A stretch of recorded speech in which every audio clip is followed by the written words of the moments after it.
United States of Tiffany. Our commentary offers a humorous take on wrestling. Please note, we're not bullying or attacking the wrestlers.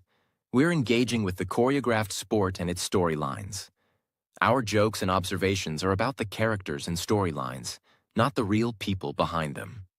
Tourists and citizens alike, welcome. Enjoy the show, and remember, it's all in good fun.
All right.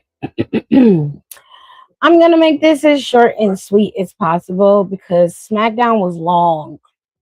It was long. Yep. Okay? It was long. Hello. How are you all doing? I hope you're doing well. Hello to Don and Rico. They were in here way before I even went live. So that's awesome. Hello, hello, hello. Okay, great. So let's blow through this as quickly as possible without doing too much. Because, like I said, SmackDown was a very long show and we got to get through it. All right. So let's just go off with Randy. Randy opened up the show. He gave a smaller promo, and it looked like or sounded like he was getting ready to finally tell us who has been keeping him company with the voices in his head. Yes? But unfortunately, he was interrupted. You know, tell us. He no tell us. Oh. He no tell us who's been talking to him these last couple of weeks. We don't know. Matt Cardona came out there and busted him in the head with the microphone, and well, that led to Matt Cardona and Randy Orton having a match at the end of the night. But because I like to Tarantino this shit to keep y'all from leaving, because a lot of y'all leave when I don't talk about what just happened on the screen, the last match of the night was Randy Orton and Matt Cardona. It's pretty brutal match. I mean, this is the vintage Randy Orton that everybody is used to. This level of just pure villainy and just brutality, and the Randy Orton's always been a slow methodical wrestler. When he was a heel or when he is one, he takes great pleasure in instilling pain in people. It is scary to watch. If you don't understand him, it's scary to watch. However, he seemed to be taking great pride in dismantling Matt Cardona. Now, Matt almost won this match a couple of times, but for the most part, Randy Orton was keeping this match in this slow pace where he would pick up pace just a little bit to give him the edge, but then he would slow everything back down and just dismantle him piece by piece.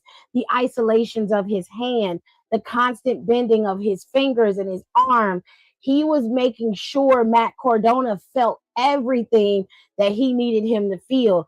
It was precise, it was intentional, and it was nasty. It looked nasty. It looked like it hurt.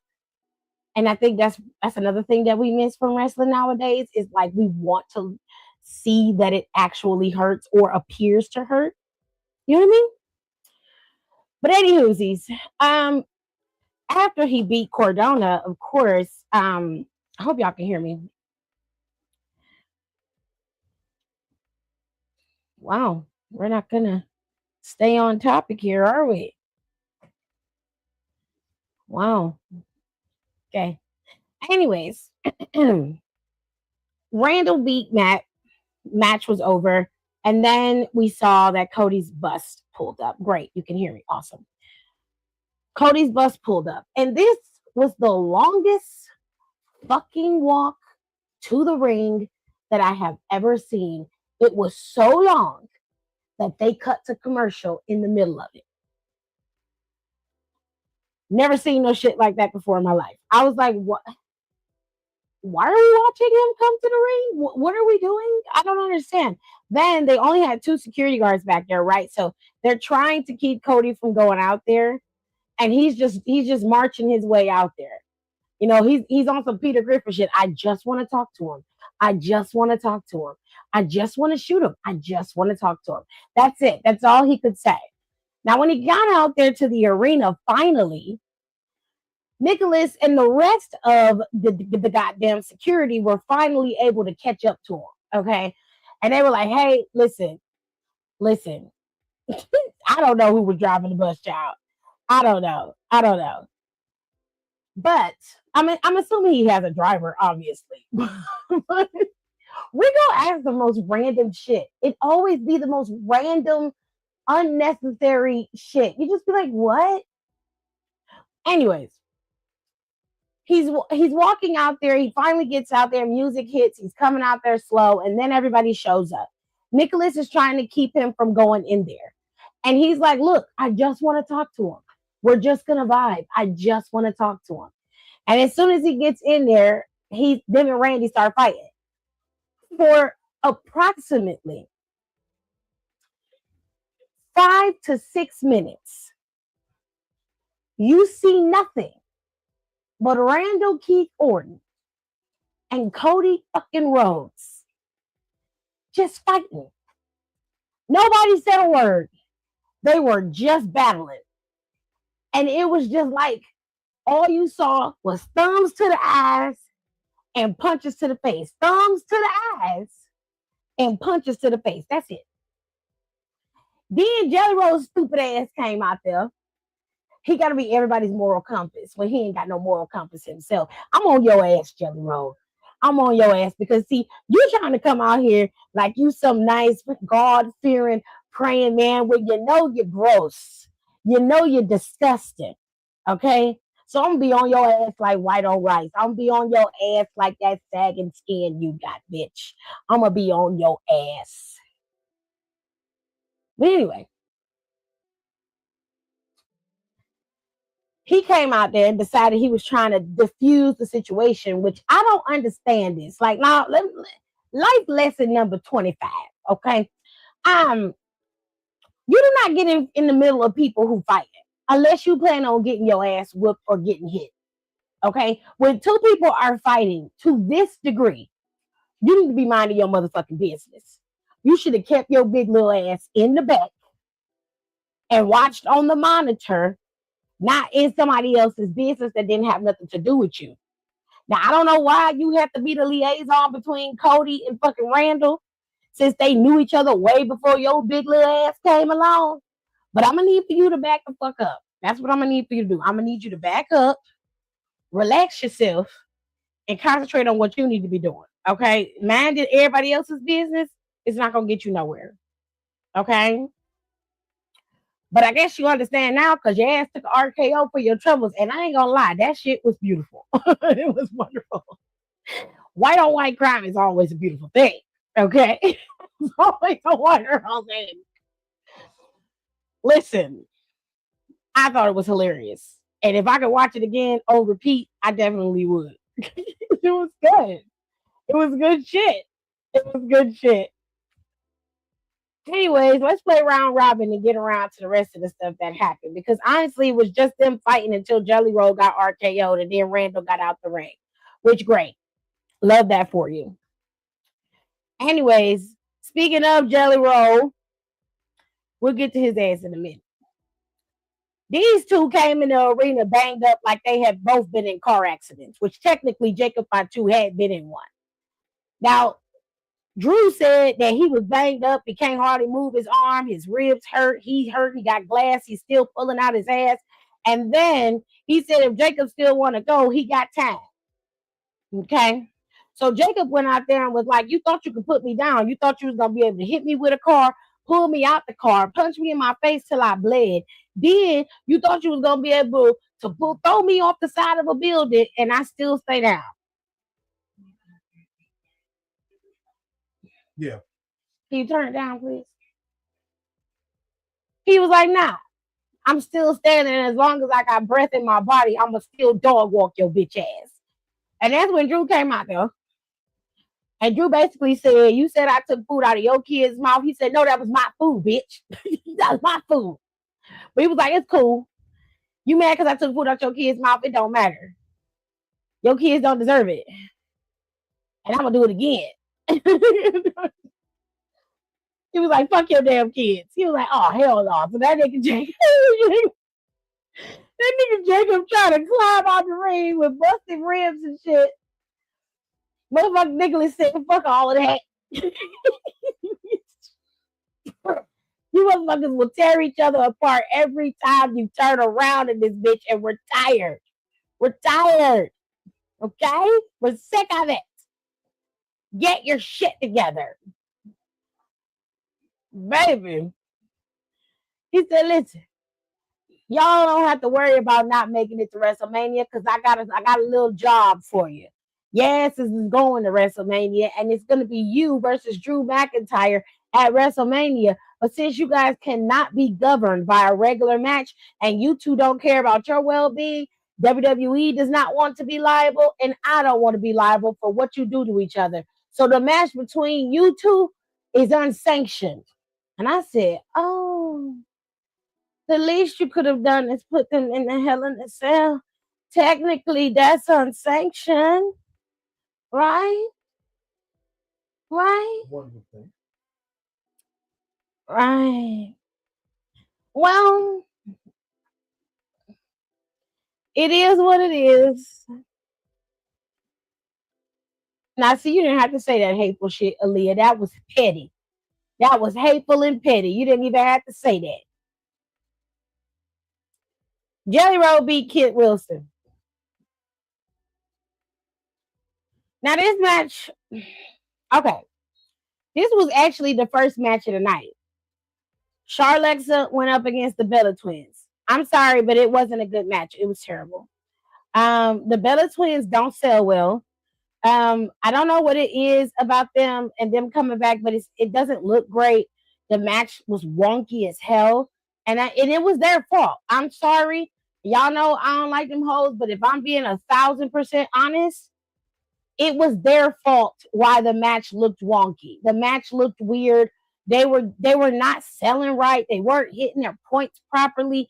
Something about them as a tag team is off. I don't know what they're doing, but they're not working well together, and they're not working well with others. And it was just a slow boring ass match between these four women. And I know for a fact that Alexa and Charlotte, they do 10 times better than that, even on their worst days. These two, hang it up flat screen. Once they get this fucking championship, let them keep it until Backlash, drop it, and go home. Please. Because you're killing me right now. You're killing me. And I don't want to hear I'm picking on the Bellas, because no, when the old dudes come back and they're shitty, y'all be on their asses too. I'm not finna give them no fucking break. I'm not about to do that. Now shoot. I feel like the Hell in a Cell has been released at this point. I'm tired of them not using Hell in a Cell when they need to. It's been years. Use the damn cell.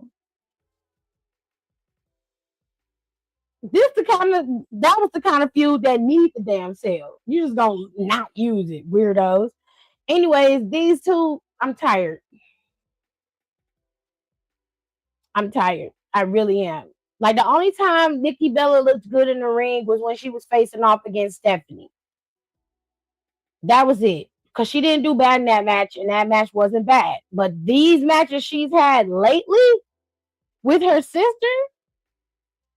absolutely the fuck not.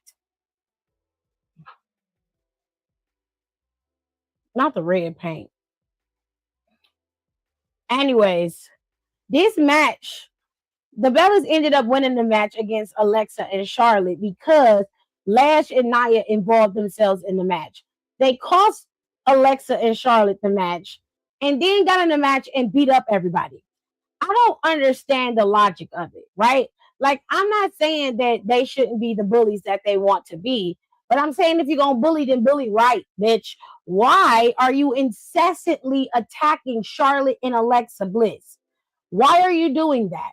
This is like the fifth time that y'all have intentionally went after Charlotte and Alexa Bliss. For what? Now, if you're telling me, well, they obviously deemed them a threat. Okay, let's say that that's true for the sake of argument. Fine. Then tell me why they've been involving themselves in just about every single match that has to do with the tag teams, but they only interfere when it's Charlotte and Alexa, costing them the titles, never giving them a rematch for the titles, then running around talking shit about them all the time, incessantly involving themselves in their singles matches as well as tag team matches. What does that do for them as the tag team champions? It didn't lead to a storyline between those four women. It's leading to them having to defend those titles in a fatal four-way at WrestleMania. That's what it's looking like. Because not only did they beat up everybody, but Lyra and Bayley came out there after they was ready to attack Alexa, and they ended up taking out Lash, and everybody in the ring ended up taking out Lash. Now, Charlotte looked back at fucking Brie, because Brie was talking to her, and she was like, bitch, and she forearmed. She pushed the shit out of Brie. She's like, bitch, don't talk to me. I don't fucking like you. You hit my homegirl in her face. The fuck I look like kicking it with you, bitch. Then it gone. Now they go on the back, and she want to get in their feelings talking about what the hell was that? I'm like, bitch, what the hell was that? She was like, you're the one who allowed them to interfere in our match, and then you took advantage of the shit. And she was like, well, didn't want them to interfere on our behalf. That wasn't something that I wanted them to do. We don't need them for that. I was like, bitch, yes, the fuck you did. Was you looking at the match? You definitely needed their help, ho. You definitely needed their help. Stop playing with me. Then she threw her flannel in her face. Funniest shit I've seen all night. Now, Rhea, what is happening to you at this current point in time is called karma. Now, there was a time where mommy was running around terrorizing everybody. Okay. Not only was you attacking, Michin and and who was it? It was Me Chin, it was Good Brothers, and it was what's his name? I can't think of that man's name now for nothing. He just retired. AJ Styles, that's his name. It could not come to me for nothing. I could see that man's face. I could see that perk plus hair, but I could not figure out what the hell his name was. Ugh, brain, come on. Function, function, brain. Anyway, it came to me. Anyway, she is getting her just desserts. There was a time where Rhea Ripley was terrorizing the women's division and the men's division, if we being honest, interfering in her fellow brothers' matches, making sure everybody had what they needed. But she didn't think that none of that shit was gonna follow her. But bitch, you got a rude awakening. You been getting your ass whooped these last couple of weeks. And I ain't gonna lie to you. I feel satisfied watching it. I hate to break it to you, Rhea, but just like you said, your actions have consequences. They may not come, right away, but bitch, they coming. In the words of Brown from Medea, you may not bow now, but or you may not bow now, but one day you gonna bow. Okay, and then I'm sorry. I'm sorry to tell you, but it looked like you finna bow today, baby. I don't think you gonna beat Jade Cargill at WrestleMania. I don't think you will, baby. I think that I think you're gonna lose at WrestleMania. Now I see a lot of y'all online talking about how Jade Cargill talk. I ain't gonna lie, this particular segment between Rhea, Michin, and B-Fab and Jade was wonky. The promo itself was wonky. Everybody was talking over everybody. Nobody's point was getting across. I didn't really understand it. Like, people was getting thrown off by the crowd. Like, I will tell you this. I used to give Izzy Dame the blues in NXT. I really did. But there's one thing that I will say about that woman that is absolutely true. No matter how much everybody boos her and talks shit about her while she's out there cutting her promos, she is unfazed, and everything she says it's got a very simple tone to it. She's not getting hyped. She's not getting sad. She is giving her shit the way she needs to give it, and everybody hears it. You resonate with what she is putting down, whether you like it or not. They could take some cues from that little girl because B-Fab seemed to be okay out there. So did Michin, but it just seemed like Jade got a little rattled as she was out there. What I want is for Jade Cargill to talk more naturally. I don't mind using her AAVE and all that other stuff, but I just want her to talk naturally. Let it flow naturally because it just seems like it's almost a robotic rhythm to her when she talks, and I just want her to just talk naturally. Say, talk your shit, babe. You ain't gotta, and put on no, you know what I'm saying? You ain't gotta put on no airs. Just talk your shit. Cause we got you anyway. You know what I'm saying? Okay, cause once upon a time, she was the menace who wasn't defending her belt. That's true too. She was trying to say that Rhea doesn't go here, but she said it the long way. Well, I mean, listen, Rhea don't go there. She don't go there. So, and I don't blame Michin and B-Fab for teaming up with Jay. And B-Fab said it very plainly. B-Fab was like, well, at least we know where she coming from. We ain't got to worry about her, turning on us on a dime. But we do got to worry about that shit with you. And I was like, well, did she lie? Did she lie though? Because I don't think she lied. She didn't lie. She didn't cheat. She didn't take all she had. That ain't what she had. That ain't what happened. She told the truth because Rhea Ripley has a track record of how she put it, stomping out the competition. That's what she used to say. So I mean, you know, I don't know, sis. I don't know. You're out there on that tree bench on the lawn, all alone. You might want to call your homegirl EO. Tell him come over there and have your back for a little while because it's going to be a long 22 days over in that cold, cold arena in SmackDown. Or, you know what I'm saying? Now, they was in Pittsburgh today, but next week, they are going to be in Randy Orton's hometown of St. Louis. And something tells me that we will finally see who's been puppeteering our Randall Keith Orton. Something tells me something keeps calling me. Okay, it's calling me. It's calling me. I can hear it. It's the voices. Julia and Tiffany had a match, and Julia won. Now, let me tell y'all something.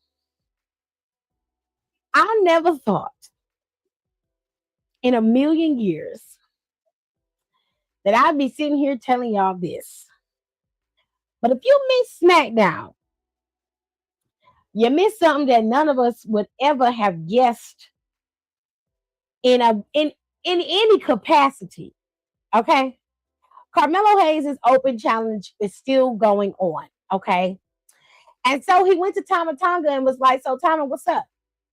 Like, are you still gonna be letting this nigga run you around, or are you gonna come and answer this open challenge? Because I'm ready for you. Tama never said nothing. Okay. He ended up walking away. He was like, I see you at the ring. So he went out there. Now, Shane walked up to Tama, said something, and I didn't get to hear him because I was over here hollering and shit. So I didn't even hear what he said. If y'all heard what he said, put it in the comments and I'll read it. But Tyler came walking up behind him and basically was like, is you good? And Tyler was like, yeah, I'm straight. And then he walked away. Now, prior to that, Solo was talking to his MFTs and basically was like, you know what? Last week I was tripping. You know what I'm saying? Last week I was tripping and I went off on y'all and I shouldn't have done that. I apologize for that. You know what I'm saying? I'm sorry. And we just gonna regroup. We're gonna regroup. We're gonna say a family. Okay. Okay. But daddy's sorry. All right. But you know who else? You know who wouldn't have apologized? You know who wouldn't have, made this right? And then he got a Tama face and was like, yeah, Roman Reigns. And I was like, apologies don't count when they don't mean nothing, Becky. Bookie Boo, they don't count when they don't mean nothing. So now we got that out the way. Prior to this match and that little, interaction between Solo and Tama, we saw that Nick Aldis was telling Trick Williams, hey, you're going to Mania and you got a match. And Trick Williams like, Trick really got a match? Really? Oh, I'm so excited. Well, Sammy was walking up and he was basically getting ready to ask Nick, like, what's up? What you got for me? And Nick was like, hey, like, ooh, damn. Okay, so here's the thing, I am not gonna give you a match at Mania. Like, you have not been doing well these last couple of weeks, this last couple of months since Royal Rumble. It has been a downward spiral for you. You've been in quite the slump. Okay. And I'm sorry, but I just can't reward that. I can't reward the slumps. I have to reward trajectories. I have to reward people who are going to the top. And unfortunately for you, Samuel, that's not where you're going these days. I'm sorry. Sorrows. Press. So of course Trick Williams was making fun of him. You know what I'm saying? He was all in his business, talking cash shit, And then as Sammy walked away, Sammy said, I got an epiphany. And he walked up to Trick Williams and socked him dead in his shit. Put him right on his ass. And then he said, Nicholas, I got a way to prove to you that I can be on that card for Mania. So he left. And then we get back to Carmelo Hayes. Now, Carmelo's out there waiting on his opponent. And guess who his opponent is? None other than our beloved Trick Williams. No, Sammy. Sammy was the opponent. And then Trick Willie came out afterwards. Okay? Hold on. Not say it again for the people in the back. Girl, Nick better than me because I would have told him he chopped and a loser. Oh, is he a loser? Is he a loser though? You might want to hold that thought. Because technically, Trick Williams lost matches too. So he's not necessarily a winner. He's just somebody who's well liked. There's a big difference. But Sammy answered the open challenge. Now he goes out there and has a pretty decent match with Carmelo Hayes. But of course, Trick Williams has to come out there and cause a distraction. The distraction was messy because Trick Williams was on the damn apron, grabbed the belt, and slid it in the ring. The referee takes the belt from Sammy because Sammy picked it up. And then, as the ref is throwing the belt outside the ring, both men rush one side of the ring where Trick Williams is, and he's swinging in the ring. And I'm assuming he's going to hit Sammy. Sammy ducks, and he hits Carmelo Hayes in the face. It looked like with a microphone. I'm not quite sure what was in his hand, but it was something black that was in his hand. Sami Zayn hits the haluva kick, knocks Carmelo out, and it's 1, 2, 3. And Rico calling him a loser now just doesn't work in his favor. Now, does it, babe? Because he is your new United States champion. That's right. Sami Zayn is now what? A 3-time, 2-time Le Champion? And it seems that Carmelo Hayes, he is no longer going to be going to WrestleMania, but Sami Zayn is. Now, in the sense of Sami Zayn being the one to go to Mania, it's more than likely that Trick Williams will beat Sami at Mania. Or Sami could cheat because today he did not hesitate to pull the trigger against Carmelo Hayes. Any other time he would have hesitated. He did try to get Trick Williams off the apron, which he did do that. But any other time he would have waited for the recovery. He did not. He utilized the opportunity, took it, and got the championship. Everything that everybody said he couldn't do or wasn't capable of doing or has been yelling at him about for the last 3 months, he actually executed, and he did. So, with that being said, Sami Zayn is your new champion, and he will face off against Trick Williams at WrestleMania. And that, ladies and gentlemen, was SmackDown. I got a few things to tell you. Just a few things. Roman Reigns was on the Tonight Show. I believe it was last night. And he had a nice little message for y'all favorite champion, CM Punk. He basically told CM Punk, he was in bed because he old and he probably was sleeping and tired. And he said, you're probably looking at the TV screen a little confused. You're probably asking yourself, well, but why is he on TV and I'm not? And he says, well, it's very simple. Oh man, I'm a bigger star than you. Everybody starts cackling. It's funny. It's the greatest thing since sliced bread. We love it. And then today was TNA's sacrifice. Okay. Today was TNA's TV PLE sacrifice. It's a very interesting show, to say the least. Now, let's start off with the things that we do know, the things that I have a clear understanding of. Not your Elastigirl. Put yourself together. Go, confront the problem, fight, win, and then come back and tell me all about it. I love our talks.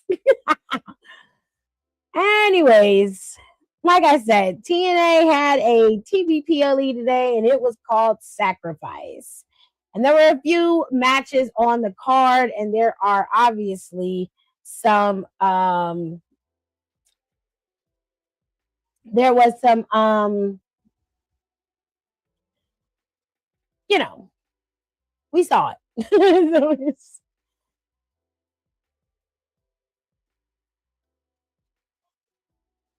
all right. So the first match on the card was not this match, but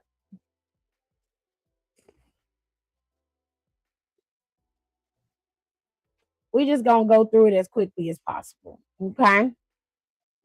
Now I don't know everything that happened on the sacrifice card, so I can't give you guys everything. I can only give you pieces, the things that I saw. So Ariana Grace defended her championship against Lei Ying Lee and Danny Luna. All right. Ariana Grace retained her championship. I'm just gonna just leave it at that. She retained her championship.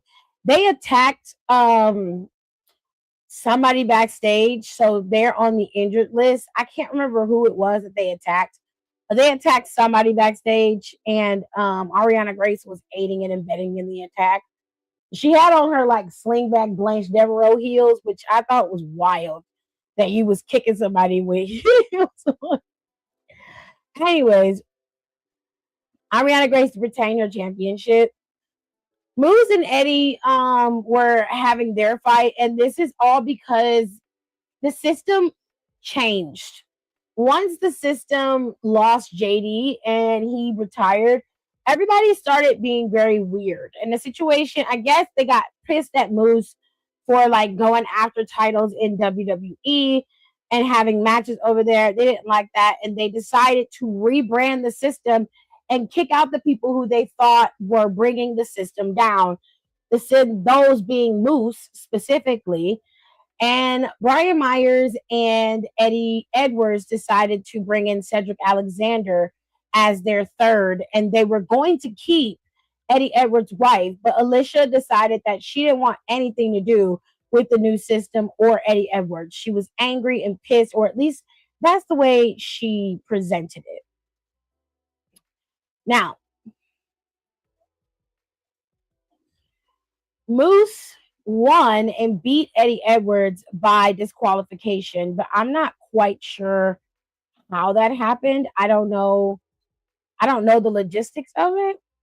I don't know it. I'm sorry. Um but I do know that this match it happened. It was a thing. And that's pretty much it. I'm gonna go to TNA to see if I can pull it up. Um to see what happened.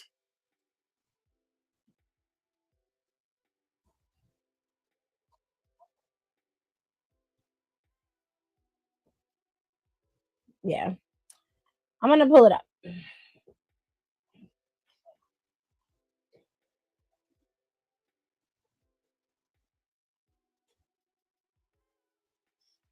Because it came on today. The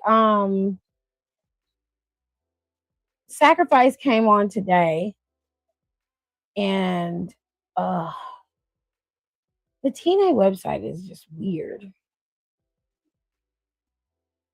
Oh, Rebellion is on Saturday. Okay.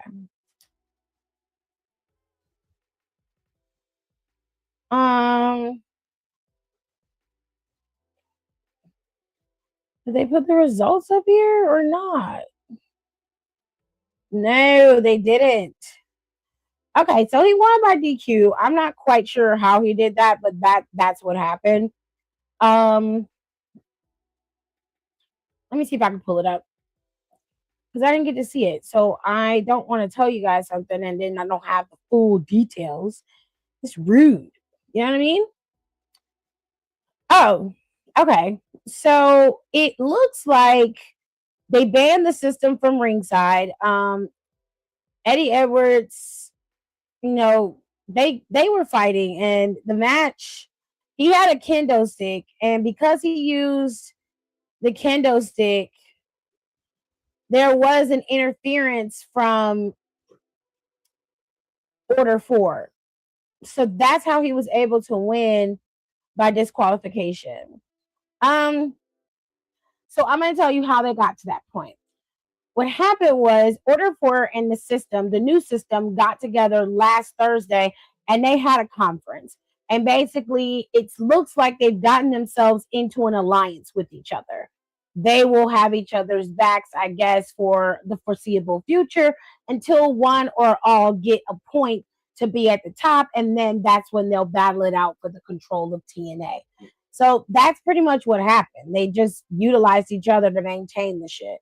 Now, the next match that I was very, very surprised at how good it actually was Mara Sade versus Elena Black. Now, Elena Black is Cora Jade, if you don't know. So, Mara Sade and Elena Black have been going at it for weeks. For whatever reason, Elena Black has been on Mara Sade's ass mainly because she doesn't like the fact that she's come into wrestling, didn't have to pay any dues to get on the mat, and all of a sudden now she's one of the top girls. Meanwhile, Elena's like, I've had to work my ass off, and you get to have a free pass to get pulled up.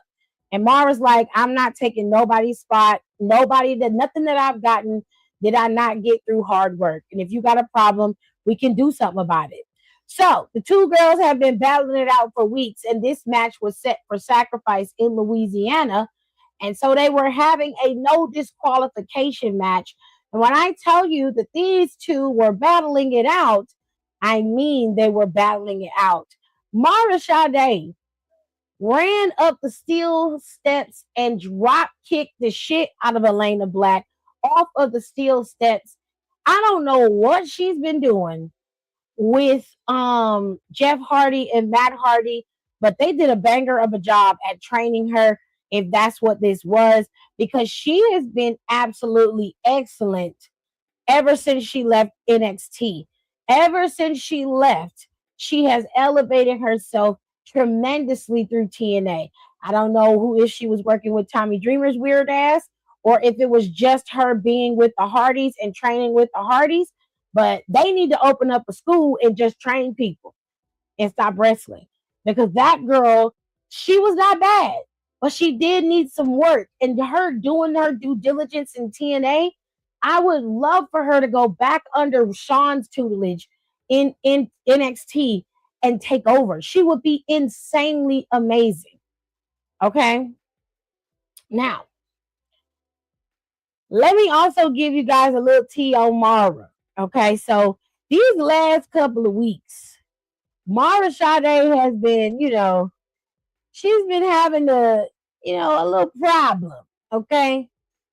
Because she was incessantly being told to follow the White Rabbit, And she was just like, what the fuck for? What am I following this goddamn rabbit for? But like a typical stupid person, the bitch followed it. Now, the first time the White Rabbit told her to follow, she went and followed. And then the second time was tonight. Mara, because the bunny is running around with Rosemary because she dead. Okay, she dead. And Rosemary is, the queen of the underworld. Now, anyways, she telling her to follow the White Rabbit, and she don't understand why who is talking to her? Who is telling me to follow this White Rabbit? The White Rabbit pops up and she follows him this time again. The first time she followed the White Rabbit, she just followed him. They went into this dark corridor, everything was red, and then somebody white followed behind them, and it wasn't Rosemary, and it wasn't the bunny. It wasn't the bunny. So I was like, what the fuck? Anyways, so Mara gets led to Rosemary. And she says to Rosemary says, listen, we will protect you. We see something in you and we're going to protect you, but we need something from you in return. The people are telling me that I have to protect you and that you are something of a commodity. And I've seen what you've been able to do. So she said, you handle your business and I'll make sure you're protected from here on out.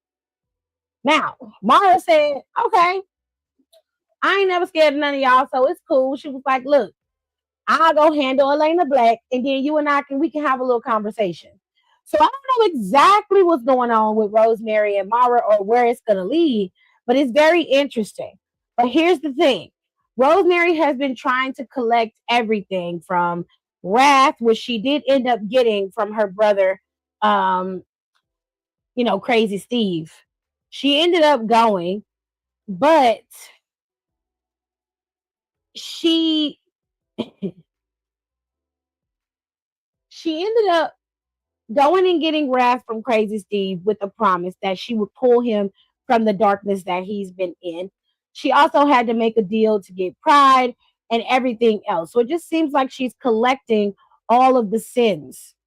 And then she'll be able to finally free herself and Steve and anybody else who's demanding to also be freed. They'll be able to exist. And I don't know exactly what she's going for after that, but I'm assuming it will be the Knockouts Championship. But I guess we'll just have to wait and see. Now, this is one of the best things about TNA, honestly, is Rosemary's story arc, because they do the cinematic stuff so well, and I really, really do enjoy it. Now, the pre-show had a few matches. Okay, yeah, BDE facing off against Ryan Nemeth. Okay, Ryan Nemeth won. Let's just put it that way. He won. He beat DD. No, did he beat him? He did. He did beat him. I keep wanting to call him BD. Oh, but he won. I ain't seen BDE win a match yet, but apparently he's been going through the motions over in TNA, and everybody he goes up against, he ends up getting beat by. All of the heels he's gone up against, he's gotten beat by, including AJ Francis. Okay, now BDE tried to hit him with a frog splash, but Ryan Nemeth was able to get his knees up and he was able to go for the cover, and that's how he was able to win. So sorry to BDE, but he's not been able to win on a major card in any major feud. He has not been able to pick up a W, and I need them to give him something. Cool thing that happened today was that Chris Bay was in TNA today, which I love that for Chris Bay. He seems to be doing much, much better. He's going at a very quick pace in his recovery, which we love that for him. And he made a very good announcement with Tommy Dreamer and Silva by his side. The announcement was that everybody's favorite Belgian wrestler, Ricky Sosa, has signed with TNA Wrestling. Ricky Sosa is the famous, indie wrestler who has the really cool entrance. And it's going to be a fun time seeing Ricky Sosa compete, because I know everybody. Yeah. Stop it. I know everybody wants him to possibly go after the the X Division Championship with Leon Slater, which I think that would be a very cool lineup. Anyways, speaking of Slater, Slater was facing off against Eric Young, and Eric Young has been going after Leon Slater due to him winning a match or a title shot in the Feast or Fire Gauntlet match. Okay, sir, because he won, he's been causing havoc with Leon Slater, attacked him badly and caused a lot of drama with Slater. And so Slater had to dig deep down inside to face off against one of probably his most difficult opponents in Eric Young. With that being said, Leon Slater was able to come out the victor. He is still the youngest X Division champion, and we love that for him. Now, let's get into this match, because this one was the one that I was really interested in terms of what exactly happened in this match to cause Vincent to be the one to face off against the System's Cedric Alexander and Brian Myers, because originally it was Matt Hardy and Jeff Hardy facing off against the System, and I don't think it was a tag team match. But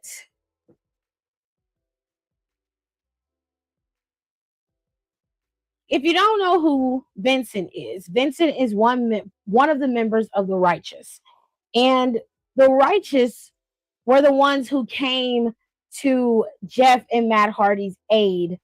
And for whatever reason, Jeff didn't think anything of it. The Righteous saw them on the stairs and basically were like, Jeff is there. He sees his brother laid out, beaten up, and Matt says, "I got attacked from behind.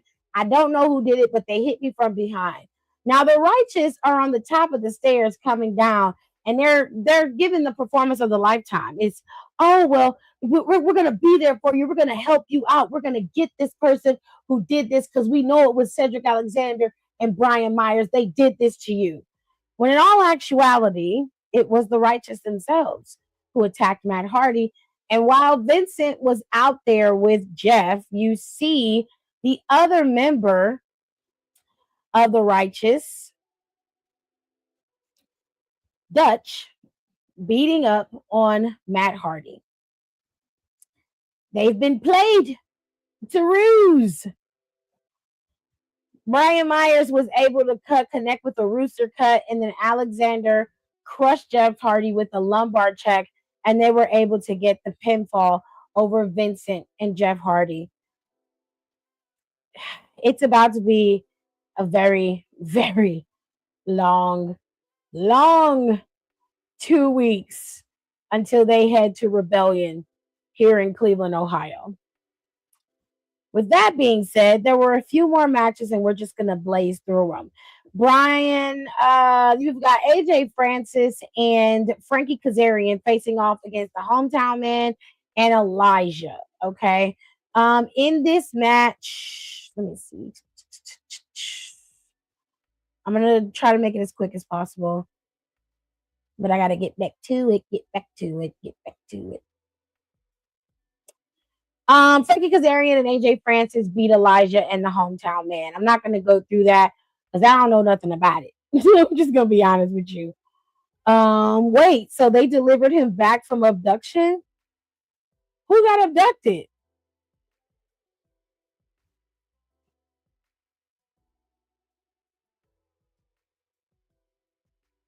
I have no idea what you're talking about, babe. Sacrifice. Let's get to this match between Mustafa Ali and Tasha Steelz facing off against Trey Miguel and Jada Stone. Now, this match is what has everybody up in arms in terms of how well the match went and how great everything went. It was a mixed tag team match, but they were allowed to hit the girls and the girls were allowed to hit the guys. So they pretty much were going at it however they could see fit. There was a lot of acrobatics in this match, a lot of stunt work in this match that was really, really good. But ultimately, Mustafa Ali and Tasha Steelz, you know, they beat the TNA International Champion Trey Miguel and Jada Stone. Okay. Now, there was a lot of help from the great hands, of course. And there was some interference being ran on their behalf that allowed Mustafa to get the W. And unfortunately, Trey and Jada were not able to get the win. Matt got abducted. That was a while ago. My bad. No, this Matt Hardy was free. He was free. So, him being abducted in this particular case had nothing to do with the attack on him, as far as I know. But if the Righteous were the ones that abducted him, then obviously, yeah, it all plays into each other. But I'm not aware of that, so I can't give you that information. All I can tell you is that he got attacked before the show and he was laid out on the stairs and they had medical there and he was not cleared to compete. Vincent decided to take his place and said they were going to help them show the system a lesson or teach the system a lesson. When in all actuality, it was a ruse. And you know what Vincent reminds me of? Have you guys ever seen Far Cry 6? Or is it Far Cry 5? I want to say it's Far Cry 5 when they have that cult leader there and he's pretty much, huh? It's 5? Okay. My husband got to correct me, child. But they have the cult leader. What was his name? Was it Vincent? Huh? What? It was Vincent? I think the co-leader's name was Vincent too. But anyways, so the cult leader was very reminiscent of the righteous. Very reminiscent of the righteous. The righteous abducted Matt when they did NXT versus TNA in the cage. They dragged him away when he was supposed to come out. Well, I don't understand why Jeff would then trust him now if he got abducted then. That was just stupid. Anyways, long story short, like Trey Miguel lost with Jada Stone. So it is what it is. Okay. We're moving on. We already explained this match. Vincent, created the ruse and the boys lost. Two times so sad. We know how Eddie Edwards lost his match. Well, he lost in a disqualification to Moose. And now we're getting to this match, or at least the finals of the show. Okay. So Ariana Grace did retain her championship, like I told you guys earlier. All right. And the way that she did that, it says here that Luna and Lee traded blows in the center of the ring. Lee connected a spin kick and dropped Luna with the Warrior's Way, and she goes for the cover, and Stacks drags Lee out of the ring, and Ariana Grace stole the pinfall. So Stacks was a very big part of this match. Stacks kept getting involved, got attacked by Lee, laying Lee to help his girlfriend maintain her championship. So that was a lot. Okay. And then we're going to go to the final. Oh, there was another match. That Racist had a match with Jody Threat, and she ended up losing because Mila Moore and Victoria Crawford's stupid ass got involved to help her win the match. But it was Tessa Blanchard going up against Jody Threat, and she had Harley Hudson and Mila Grace in her corner, and then Mila Moore and Victoria Crawford were in that Racist corner. So the Racist won, and I'm not going to show her weird ass long face in this video. Just spare us the bullshit. All right. Last but not least, let's get to Mike Santana now, okay? Because I'm trying to understand what the fuck happened, and there's no explanation online exactly what happened during this match, but nobody wants to tell us anything. It's so rude.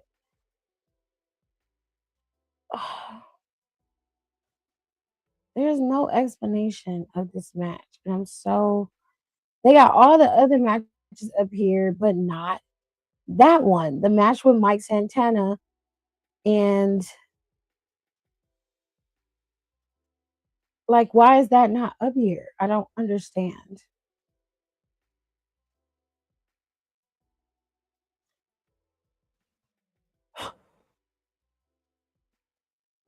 This is so stupid.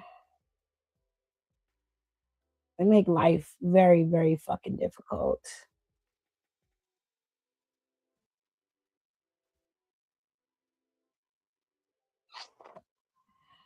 All right.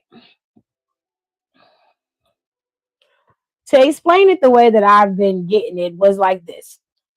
Mike Santana was supposed to face off against Steve Maclin, but somehow this match didn't even happen at all. It ended up breaking down because the system came out there. Eddie Edwards had a microphone. He must have said something. And from what I saw online, a lot of people were saying that Steve Maclin got concussed, but I can't find anything to show what happened to Steve Maclin in the match, because all the clips online are just showing, it shows nothing from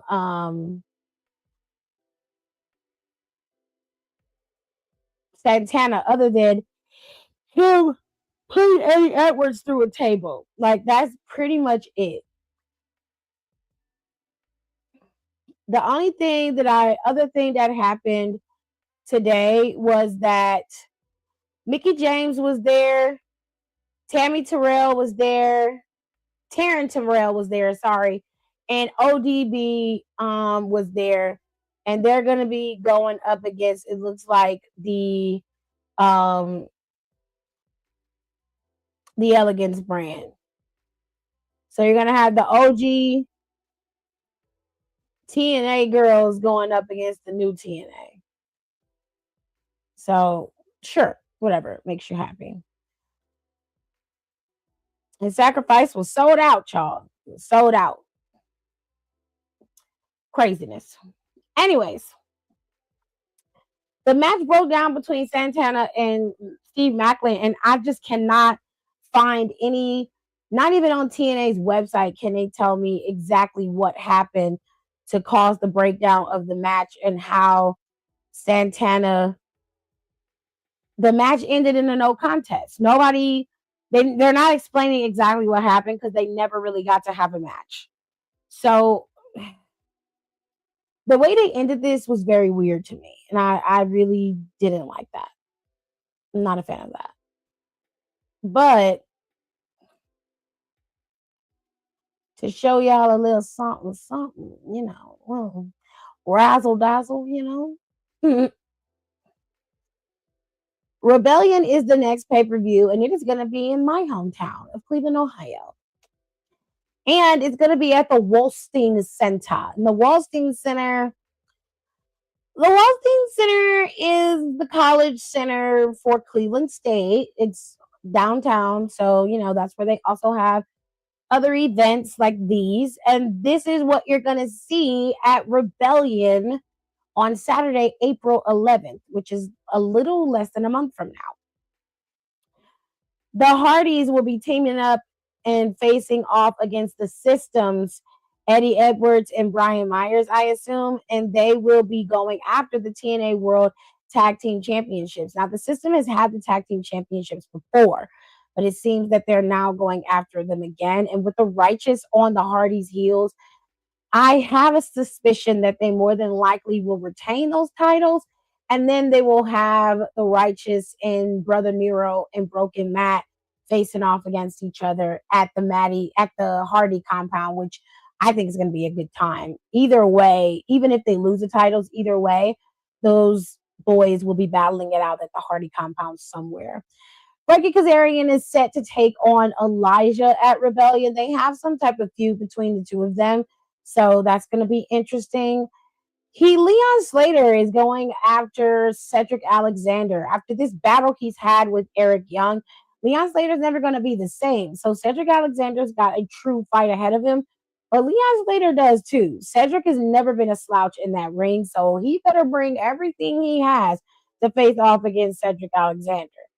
And Trey Miguel is going to put his TNA International Championship on the line against Mustafa Ali and Order 4. Now, look, with the way Order 4 and the System have been working together, this poses to be a problem. And this means that Trey Miguel is in severe danger of losing his championship. We'll have to wait and see how it plays out. And then those are the only matches booked for right now. But like I said, there's a lot going on in TNA. And if you can keep up with the mess, I highly recommend that you do. And with that being said, I'm going to get my black ass out of here. And I will see you guys next time.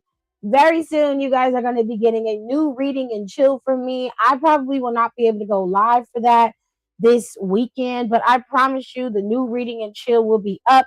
Also, on my stuff, I like to talk about podcasts or stuff I want to talk about podcasts. There is always a Reddit Fridays post, and you guys can just listen to it just like any other podcast. I don't have it on video just yet, but these are up, and I have it so that it goes up weekly. I have them all planned out 2 months ahead, so I have not missed a day of posting my podcast for the last month and a half, which I'm very proud of because usually I would have stopped by now, but I've been able to maintain the momentum. So you guys make sure you go over to the podcast. It is available on Spotify. You can listen to it on YouTube on my other YouTube channel, which is scrolling at the bottom. If you would like, that's just my lifestyle YouTube channel that I have to start working on to revive. But y'all, I promise you, the Reddit Fridays are so much fun. I try my best to just be relaxed in that. And I'm just talking like I'm talking to my homeboys and my homegirls. But like I always say at the beginning of the show, if you guys got stories that you want me to talk about or cover, or you just want some advice from me, then please feel free to email me at kttwithtiffpodcast@gmail.com, and I will include your stories on one of the Reddit Fridays posts. Okay. And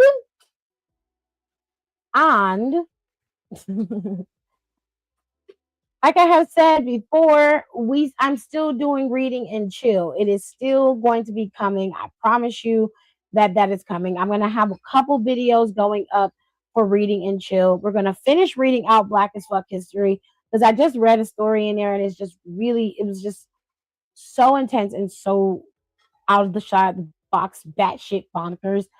We're learning about Haiti and the rebellion in Haiti, and that's the part that we're going to be on. And then we're moving into a new spot in the book.